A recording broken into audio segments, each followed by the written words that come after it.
Você já parou para pensar como o nosso dia a dia tem passado cada vez mais rápido? Mas o tempo continua o mesmo. O que tem aumentado são as ocupações. E dar conta delas nesse ritmo frenético não é uma função nada fácil para o nosso organismo.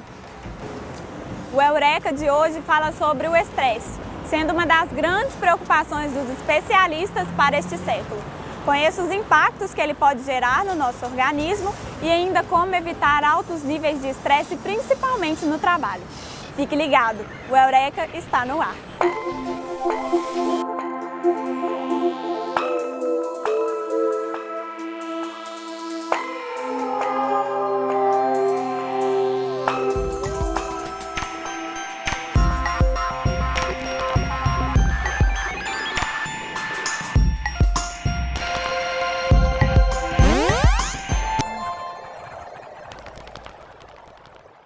É muito comum falarmos em estresse, mas será que realmente conhecemos esse conjunto de reações do nosso corpo? É uma doença? Um transtorno? Será que tem tratamento?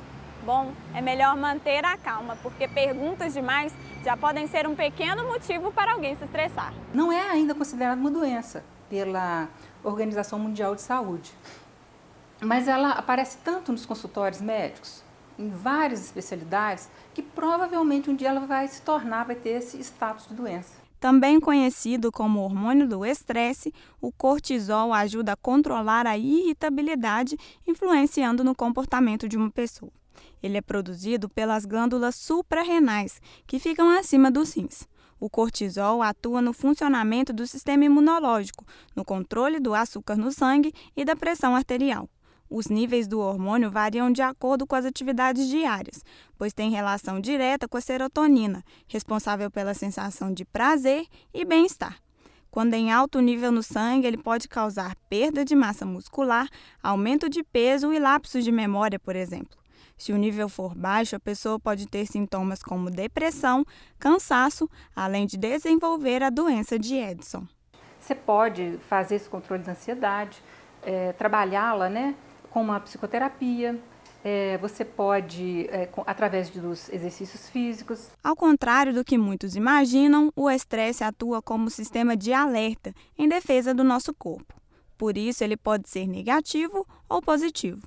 Embora não haja uma definição para esse conjunto de reações físicas, o cansaço, a tensão e a fadiga estão entre os sintomas mais comuns, que, quando prolongados, podem determinar o distresse, conhecido como estresse negativo. Porém, existe também o eustresse, o lado positivo dessas reações. Quando a intensidade tolerável, ele pode atuar como um estimulante, tornando a pessoa mais produtiva no trabalho, por exemplo. O estresse é uma coisa que é uma defesa do organismo quando ele se sente agredido. Por exemplo, tem muito frio, tem alguma reação de defesa, o organismo reage naturalmente. Então o estresse inicialmente é um estresse benéfico, que ele te ajuda a reagir às agressões. Um levantamento realizado pela Organização Mundial da Saúde constatou que cerca de 90% da população mundial sofre com o estresse. O alto índice é motivado pela relação com outras doenças.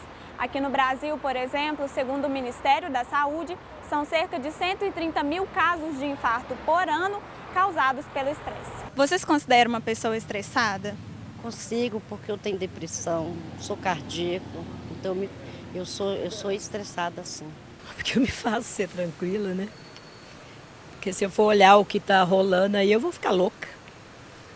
Então eu trabalho a minha cabeça para ficar mais tranquila, relaxar, né? Não tem um que não estressa. Esse trânsito aqui de Belo Horizonte é insuportável. Não, porque existe todo um trabalho psicológico que a gente faz para não absorver os impactos negativos do trânsito, entendeu? Então, assim, todo dia estou bem tranquilo, bem calmo. Você tem tanto os quadros físicos e os psíquicos, né? Relacionados pode ser a depressão, a irritabilidade, o paciente fica sem sair de casa e essa depressão leva ele a não alimentar direito. E as doenças físicas, pode ser doenças respiratórias, asma, infarto, doenças cardiovasculares, pressão sobe, pode te levar a infarto, se a pessoa não se cuidar e persistir aquele estímulo diário e constante que é o estresse. Além de desencadear doenças como a diabetes e a hipertensão, por exemplo, o estresse também pode provocar outras respostas negativas do nosso organismo. O estresse, ele dá o sinal, ele vai dando sinais para a gente, né? Primeiro você fica irritada, depois você vai dormindo mal, depois você começa a ter dificuldade de memória e vai assim cada dia uma coisa, né? Aí as suas unhas começam a ficar mais descamando, o cabelo vai ficando fino e cai, a pele oleosa, ela fica cheia com mais poros. Os profissionais da saúde estão entre os mais suscetíveis ao estresse. Isso por conta da responsabilidade direta com a saúde dos pacientes, pelo risco à exposição de medicamentos e pela carga horária exaustiva. No caso da Márcia, não foi diferente. Ela teve um problema por conta do estresse. Não é isso, Márcia? Sim. Como que foi esse seu problema? O que aconteceu? Bom, eu tenho hoje um problema de alopécia, né? Que é uma perda do cabelo. E eu acredito que eu tenho uma predisposição, né? Já orgânica, fisiológica, mas também as minhas crises, o que eu percebi durante esse tempo, que elas foram desencadeadas por uma questão mesmo do estresse. Ao longo desses anos, né, ao longo dos anos da minha vida, o que eu percebi é que eu comecei a observar que, às vezes, situações que me angustiavam mais, né, que me tiravam assim, um pouco dessa realidade, meu cabelo caía. Agora que já conhecemos um pouco mais sobre o estresse, não podemos deixar de falar do esgotamento ocupacional. O estresse no trabalho é tão grave que pode gerar uma série de transtornos comportamentais, entre eles a síndrome de burnout. A doutora Télcia vai explicar para a gente como essa síndrome se desenvolve no nosso organismo. Doutora, como que a gente pode definir a síndrome de burnout? A síndrome de burnout foi definido como exaustão profissional relacionada a algumas profissões que deixam a muito estresse às pessoas. Por exemplo, médicos, jornalistas, advogados, policiais, bombeiros, né?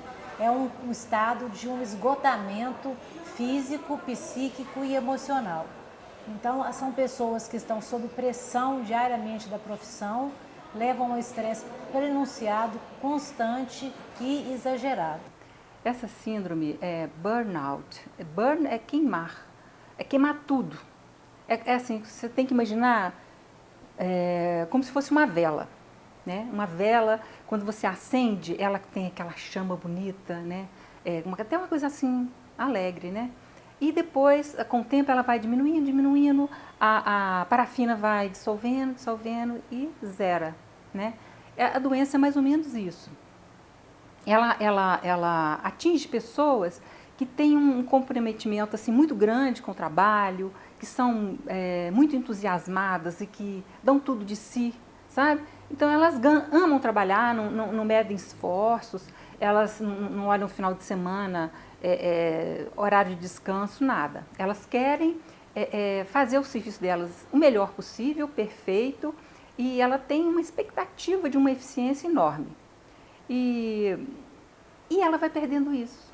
O estresse dela chega a um limite tão forte que ela simplesmente ela fica esgotada assim em geral.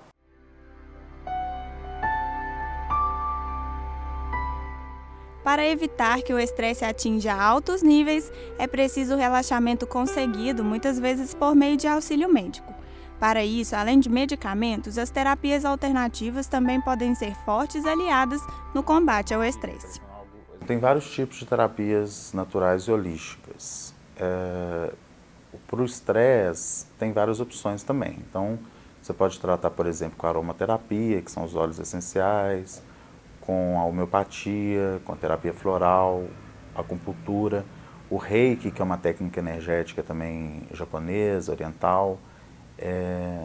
Tem vários tipos. O que vai definir é a especificidade de cada pessoa. Hoje as pessoas têm estresse cada vez mais cedo, então vem crianças com sintomas de estresse, adolescentes sobrecarregados e idosos também que chegam na terceira idade e não desaceleram. É disso assim mesmo, da vida de cada vez mais cobrança, de cada vez mais competitividade e das pessoas estarem cada vez mais separadas delas mesmas, da natureza, do que lhe faz bem. E manter o equilíbrio emocional e físico depende de hábitos saudáveis, como boa alimentação e a prática de exercícios físicos. Quando você faz atividade física, você movimenta os músculos, o corpo, né? E também as questões hormonais do organismo. Você libera noradrenalina, endorfina, adrenalina, que são hormônios que o seu corpo necessita para o movimento diário. Apesar da correria diária, isso não é motivo para fugir das atividades físicas. Mesmo no trabalho, é possível fazer exercícios que podem evitar o estresse. Principalmente quando a pessoa é motorista de ônibus ou táxi, ou até mesmo pessoa que trabalha muito tempo sentada, é muito interessante, por causa das tensões no pescoço, no ombro, nos braços, ela fazer esse alongamento aqui que o Thales vai mostrar pra gente, né? Thales, você vai pegar as mãos aqui, ó, as duas mãos, puxar o pescoço para baixo. Esse alongamento é essencial porque ele distraciona a musculatura do pescoço aqui, né? A musculatura que costuma ficar muito tensionada, ela distensiona. Um outro alongamento muito comum também é, para pegar a mão aqui, tá? Puxar o pescoço para a direita. Para você distensionar a musculatura do trapézio, da região da cervical aqui. Também para o lado esquerdo. E agora também para as mãos, é muito importante também, né? Por causa da questão do antebraço e tudo. Você vai pegar aqui, Thales, fazer esse movimento aqui, ó. Principalmente para quem mexe com o computador, esse tipo de coisa, escreve muito, é importante fazer esse tipo de alongamento. Eu me despeço por aqui, mas logo volto com mais uma edição da Eureka. Continue acompanhando a programação da PUC TV e fique ligado também pelas nossas redes sociais.